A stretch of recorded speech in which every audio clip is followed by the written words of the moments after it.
Magandang araw po sa inyong lahat mga ka-Charlie Mutus Vlog. For today's update dito sa Amandayan Port, ayan, minamadali na po ng Aqualine yung kabilang parte ng Amandayan Port. Kunting-kunti na lang po at matatapos na yan. Tayo na nga guys, yung bagong barko dito, yung ika-6 na barko. Yung LCT 1080 or should I say yung Sinsam Shipping Corporation.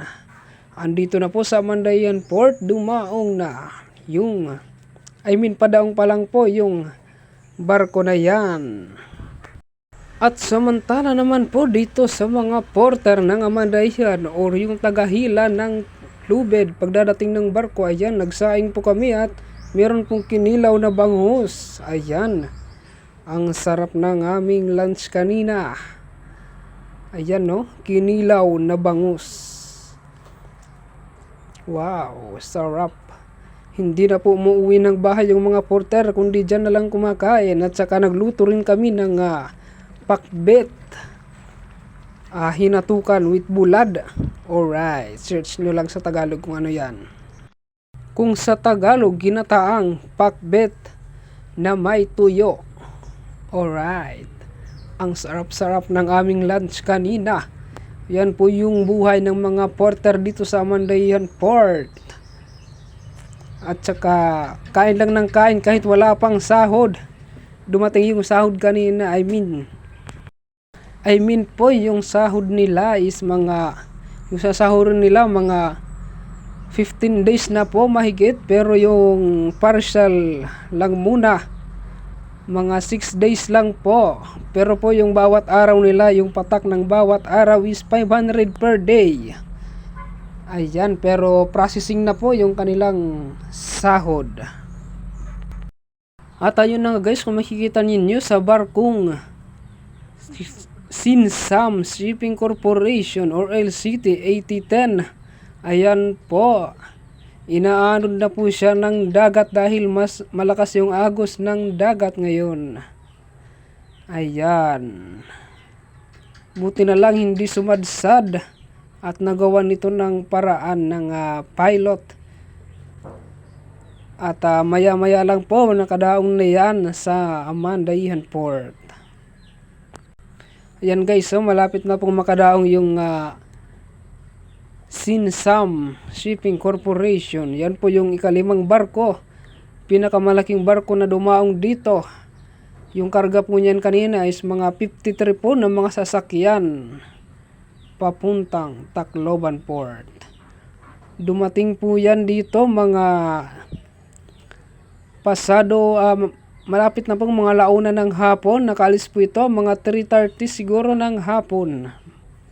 Dahil matagal po yung pagkarga nito dahil 53 na mga sasakyan.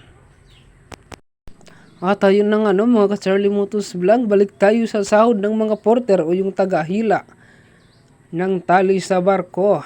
Kung bakit 500 pesos. Ikaw ba naman yung maghila ng mga tali dyan, napakabigat, tulad na lang ng Santa Clara. At yung Poseidon 49, napakalaking tali po yan, sobrang bigat, hindi kaya ng isa o 3 tao, mga 4 po yan, hindi kaya 5 bawat tali. Dahil natry ko pong maging porter dyan, dahil umi-extra po ako kapag busy yung naka-duty dyan. Alright, sobrang bigat talaga ng mga tali. At ayun na nga guys no, yung barko na yan, sobrang lawak ng loob. Sobrang napakalawak at sobrang haba naman nito. Napakalaki talaga ng barko ng LCT 1080. Ayun na guys, dumating na po dito yung pinakamalaking barko. At ayun na guys, kung makikita ninyo yung dagat inaanod ng barko. Yung barko inaanod po ng pantalan. Ay yung pantalan pala inaanod ng barko. I mean yung dagat po inaanod na ng barko. Ayun na guys, kung makikita ninyo dito mula sa pantalan ng Amandayan, ayun na po yung barko inaanod po ng dagat. Ayun na nga yung dagat tinatagay ng agos ng barko. Yung dagat inaanod dahil ng sa sobrang barko. laki at saka low tide kanina. I mean, yung barko inaanod ng sulog, ng Halos dagat. hindi po makaabante Ayun na yung nga guys, barko dahil meron na andun pong na yan mga kargang sa truck. ibabaw. Di Sa po namin mababaw na malaman kung parte ng sumadsad o meron lang dagat. pumipigil dahil Buti hindi pagkaraan ng sumadsad. ilang minuto lang Ayan, or for more oras, videos po, nakaabante follow na na lang ito. po kayo kay Charlie Mutos Vlog. Ayun, thank you and bye-bye. Alright. Ayun na nga mga ka-Charlie Mutos Vlog, ayan na po yung barko, hindi po makaabante. Hindi po natin malaman kung sa boat captain lang yung may problema o sa captain ng barko. Dahil first time pa lang nilang dumaong dito sa Mandayan Port. Yung ibang mga barko naman na mas malalaki hindi sumasadsad dyan. Ayan no. Hindi po natin masabing sumadsad dahil nakaabante naman. Sadyang may pumipigil lang sa ilalim ng dam. So ayan po mga ka-Charlie Mutos Vlog. For more updates, just comment kung ano pong masasabi niyo sa update ngayong araw. At meron kayong mga katanungan, just comment, like, and share. Maraming salamat po sa suporta ninyo. Alright. Have a blessed Saturday po sa ating lahat. Ingat mga biyaheros. And this is Charlie Mutos Vlog once again, na nagsasabing, pangit man po ako sa TikTok, wag po kayong mag-alala, sa personal pangit din po ako. Alright. Bye-bye. Wow. Wow, wow, wow, wow.